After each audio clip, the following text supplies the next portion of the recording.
Avez-vous déjà pensé que la Bible, en plus d'être un guide spirituel, est aussi une véritable mine d'or en matière d'argent et de prospérité? C'est exact. Contrairement à ce que beaucoup imaginent, les Écritures ne se limitent pas aux leçons de foi, mais révèlent également de puissants secrets financiers qui peuvent transformer votre vie. Et le meilleur, ces enseignements sont plus que jamais pertinents pour quiconque souhaite réussir et s'enrichir de manière équilibrée et durable. Si vous cherchez une formule simple mais efficace pour améliorer votre relation avec l'argent et prospérer, préparez-vous, car dans cette vidéo vous découvrirez le plus grand secret financier de la Bible, celui que même les millionnaires connaissent, mais que peu partagent. Curieux? Alors continuez à surveiller et préparez-vous à une transformation financière basée sur la sagesse éternelle. La Bible, comme beaucoup le savent, est une source inépuisable de sagesse. Ce que beaucoup de gens ne réalisent pas, c'est qu'elle parle d'argent d'une manière beaucoup plus profonde et pragmatique qu'on ne peut l'imaginer. Il y a plus de 2350 versets qui abordent des sujets liés aux finances, soit plus que le nombre de versets sur la foi et la prière réunis. Cela nous montre à quel point le thème de la gestion financière est extrêmement important, non seulement pour notre vie spirituelle, mais aussi pour notre prospérité matérielle. La sagesse financière présente dans les Écritures nous enseigne à gérer l'argent de manière équilibrée et prudente, toujours dans une perspective à long terme. Si vous pensez que la Bible n'est qu'un livre spirituel et religieux, vous devriez repenser cette idée. En matière d'argent et de richesse, elle apporte des leçons claires et pratiques qui peuvent être directement appliquées à notre vie quotidienne. Par exemple, le livre des Proverbes regorge de conseils sur la gestion judicieuse des ressources. À de nombreux moments, elle nous apprend à faire preuve de diligence avec ce que nous avons et à investir avec discernement, une leçon essentielle pour quiconque souhaite réussir financièrement. Mais il ne s'agit pas seulement d'accumuler de l'argent, mais aussi de le faire de manière éthique et dans un but plus ambitieux. De plus, la Bible nous enseigne également l'importance de donner et de partager ce que nous avons. Cela ne signifie pas tout donner, mais être généreux selon nos capacités, comme principe qui renforce notre santé financière et nous rapproche également d'un style de vie plus abondant. La pratique de contribuer à des causes nobles, ou même d'aider quelqu'un dans le besoin, fait partie de la construction d'un caractère prospère. Par conséquent, la sagesse financière biblique va bien au-delà des formules d'enrichissement. Il nous apprend à construire une vie prospère de manière équilibrée, respectueuse et axée sur le bien-être collectif. Avez-vous déjà pensé que de nombreux millionnaires à succès, même s'ils ne sont pas connus pour leur religiosité, ont quelque chose en commun? Beaucoup d'entre eux lisent la Bible, mais pas seulement comme un livre de foi. Pour ces entrepreneurs, il s'agit d'un manuel de réussite et de développement personnel. La Bible offre de précieuses leçons sur la discipline, la patience et, bien sûr, la sagesse financière, qui sont fondamentales pour réaliser de grandes choses en affaires. Pour quelqu'un qui recherche la réussite financière, les enseignements bibliques peuvent être aussi précieux que l'expérience d'un mentor millionnaire. Des gens comme Warren Buffett, Ray Dalio et d'autres grands investisseurs, par exemple, ne se contentent pas de lire sur la finance, mais cherchent également à comprendre les principes qui guident la finance et les affaires de manière plus générale. Ces principes sont souvent alignés sur les enseignements de la Bible, tels que l'importance de l'honnêteté, du travail acharné et de la planification financière. Ces mentors millionnaires savent que les principes qui soutiennent une bonne entreprise ne sont pas seulement techniques, ils impliquent la sagesse, la vision et des valeurs solides qui ont souvent leurs racines dans des enseignements anciens tels que ceux trouvés dans les Écritures. De plus, lorsque nous pensons aux mentors qui réussissent, nous ne pouvons pas laisser de côté des personnages bibliques comme le roi Salomon, qui a régné avec sagesse et richesse. Lui, connu pour avoir demandé à Dieu la sagesse plutôt que la richesse, nous montre que le véritable succès financier vient de la capacité de prendre de sages décisions et de comprendre la valeur de la connaissance. Investir dans l'apprentissage continu et demander conseil à ceux qui ont déjà parcouru le chemin est l'une des leçons les plus puissantes que nous puissions tirer, à la fois des mentors millionnaires modernes et des leçons bibliques qui s'étendent sur des millénaires. La Bible regorge d'histoires de grands entrepreneurs, et nombre d'entre elles pourraient être exactement ce dont vous avez besoin pour vous inspirer à prendre des décisions plus affirmées dans le monde des affaires. Abraham, par exemple, n'était pas seulement un chef spirituel mais aussi un homme d'affaires prospère. Il possédait de grands troupeaux, possédait des propriétés et savait diversifier ses placements. Son succès est le résultat de sa capacité à gérer son patrimoine, avec des principes qui peuvent s'appliquer encore aujourd'hui, comme le travail acharné, la patience et la confiance dans ses décisions. Un autre exemple notable d'entrepreneuriat biblique est celui de Joseph le rêveur, qui a non seulement fait face à l'adversité en tant qu'esclave et prisonnier, mais a également utilisé ses connaissances en gestion financière pour sauver l'Égypte de la famine. Il était l'exemple parfait de quelqu'un qui, même en temps de crise, savait gérer judicieusement les ressources. José est une figure qui incarne l'idée d'être stratégique, d'utiliser la planification financière à votre avantage et d'apprendre auprès de mentors en cours de route. Son histoire est un excellent exemple de la façon dont l'application de la sagesse financière peut transformer l'adversité en opportunité. Et bien sûr, nous ne pouvons manquer de mentionner le roi Salomon, qui était non seulement l'homme le plus riche de la Bible, mais aussi l'un des plus sages. Il a bâti un empire prospère basé sur une gestion des ressources qui impliquait sagesse, patience et vision à long terme. Salomon nous enseigne l'importance de prendre des décisions bien fondées et de penser à l'avenir.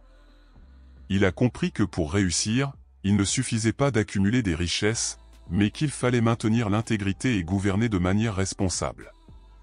Son histoire est un jalon de la manière dont un dirigeant avisé peut transformer non seulement sa vie, mais aussi celle de son peuple.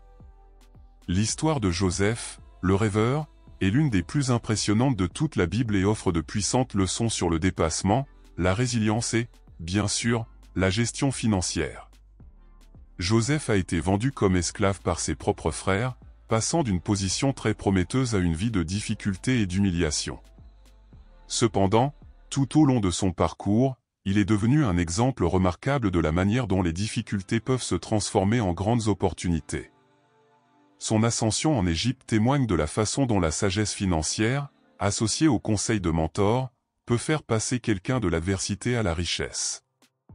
Joseph a non seulement interprété les rêves de Pharaon, mais il a également utilisé sa compréhension de la finance et de la planification pour sauver l'Égypte de cette année de famine dévastatrice. Sa capacité à gérer les ressources du pays pendant les 7 années d'abondance était essentielle pour assurer la survie de la population pendant la période de disette.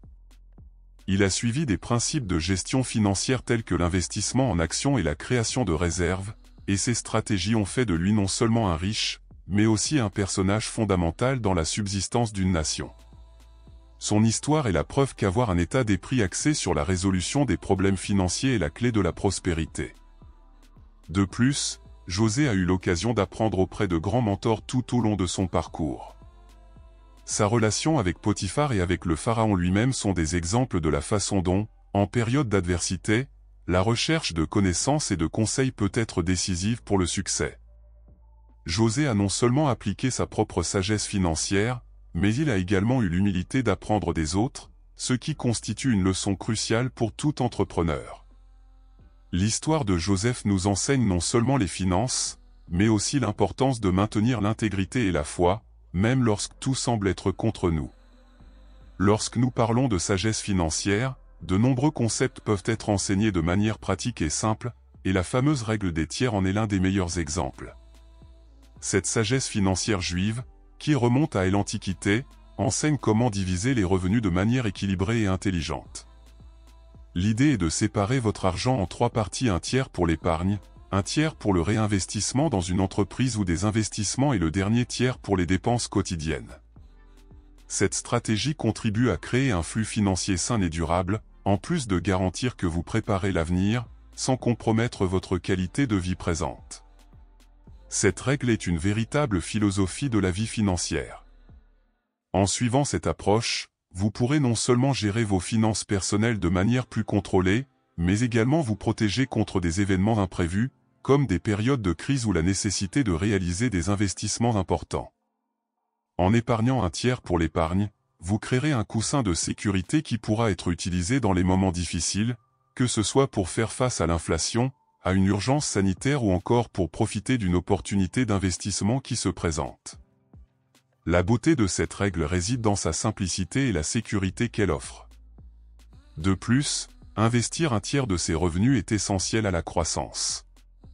Au lieu de simplement dépenser ou économiser de l'argent sans but, le réinvestissement est la clé pour développer votre entreprise, augmenter votre rentabilité et atteindre une plus grande liberté financière. Cela peut se faire par le biais d'investissements en actions, dans l'immobilier ou même dans l'éducation, car tout ce qui contribue à la croissance personnelle et professionnelle compte également comme un investissement. En suivant la règle des tiers, vous disposerez d'une base financière solide, équilibrée et, surtout, préparée pour l'avenir. La Bible nous enseigne qu'en période d'incertitude économique, l'une des meilleures stratégies financières consiste à investir dans la terre. Cela est conforme à la sagesse de Salomon, qui a compris que les biens immobiliers, comme les terrains, sont plus sûrs et ont tendance à prendre de la valeur avec le temps. Même si l'argent peut perdre de la valeur en raison de l'inflation, la terre tend à constituer un investissement plus stable et plus durable.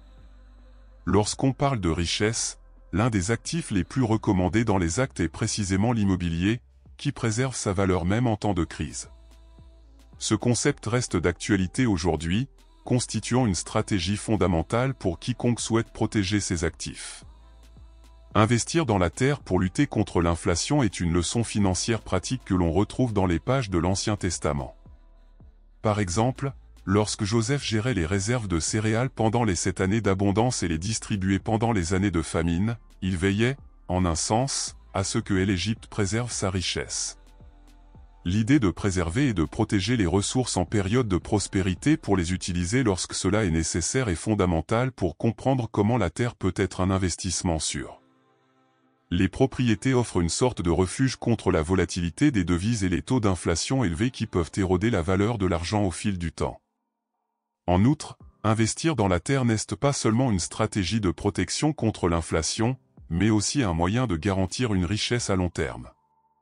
Le marché immobilier, par exemple, s'est avéré être l'un des moyens les plus sûrs d'accumuler de la richesse, puisque la valeur des terrains augmente généralement avec le temps, surtout s'ils sont bien situés.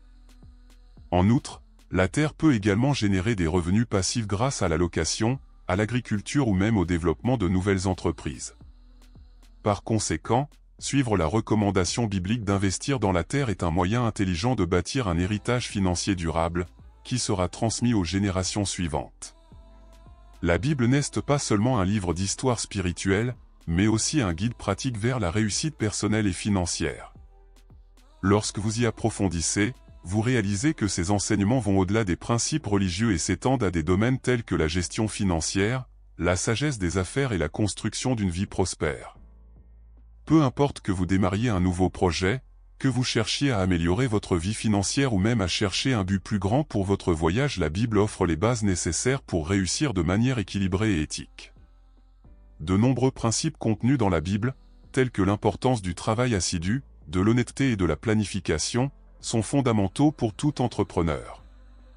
Le livre des Proverbes, par exemple, regorge de conseils pratiques sur la manière de gérer son argent et de faire des choix financiers judicieux. Investir du temps dans l'étude de ces versets peut non seulement apporter une croissance spirituelle, mais également contribuer à améliorer votre capacité à prendre des décisions commerciales avec confiance et clarté. La Bible devient donc une véritable source de sagesse financière, offrant une base solide à ceux qui cherchent à prospérer dans le monde des affaires. De plus, la Bible nous enseigne l'importance de cultiver une mentalité d'abondance plutôt que de pénurie. Elle nous guide dans la recherche de la sagesse et de la direction divine dans nos décisions financières et commerciales, démontrant que la prospérité ne vient pas seulement de l'effort personnel, mais aussi de la capacité d'écoute et d'apprentissage. Ainsi, la Bible devient plus qu'un livre de foi, mais un véritable manuel de réussite, où des principes financiers intemporels nous guident à chaque étape de notre parcours entrepreneurial. Maintenant que vous avez découvert certains des plus grands secrets financiers de la Bible, il est temps de réfléchir à la manière dont vous pouvez appliquer ces principes dans votre vie. Gérez-vous votre argent judicieusement, comme l'enseigne la Bible? Faites-vous les bons investissements, épargnez-vous pour l'avenir et recherchez-vous toujours plus de sagesse? La véritable prospérité va bien au-delà de l'accumulation de richesses, c'est vivre selon des principes qui favorisent l'équilibre, la générosité et la croissance continue. Alors qu'est-ce que tu vas faire maintenant? Allez-vous commencer à appliquer la règle des tiers? Ou peut-être rechercher davantage de mentors, comme Joseph l'a fait en Égypte? N'attendez plus, Commencez dès aujourd'hui à mettre ces enseignements en pratique et voyez comment votre vie financière peut changer pour le mieux. N'oubliez pas de vous abonner à la chaîne et d'activer les notifications pour continuer à découvrir comment transformer votre vie financière avec sagesse et stratégie. Êtes-vous prêt à passer à l'étape suivante? Continuons ensemble ce voyage de croissance et de réussite.